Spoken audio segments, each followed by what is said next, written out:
Good morning everyone. শুভ দীপাবলি আর কালী পুজোর অনেক অনেক শুভেচ্ছা সবাইকে। আজকে অনেক মাস পর আবার ভিডিও করছি।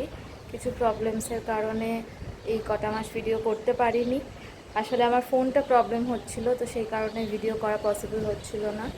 তো চেষ্টা করবো এবার থেকে কন্টিনিউ যেরকম আগে ভিডিও আপলোড করতাম সেরকম ভিডিও করব। আর আজকে অনেকের বাড়িতেই লক্ষ্মী পুজো, কালী পুজোর দিন অনেকের বাড়িতেই লক্ষ্মী পুজো হয়, আমাদের বাড়িতেও পুজো হচ্ছে। তো চেষ্টা করব সেই ভিডিওটা তোমাদের সাথে শেয়ার করার। আশা করি ভিডিওটা তোমাদের ভালো লাগবে, সাথে থেকো আর অনেক অনেক অনেক ভালো থেকো।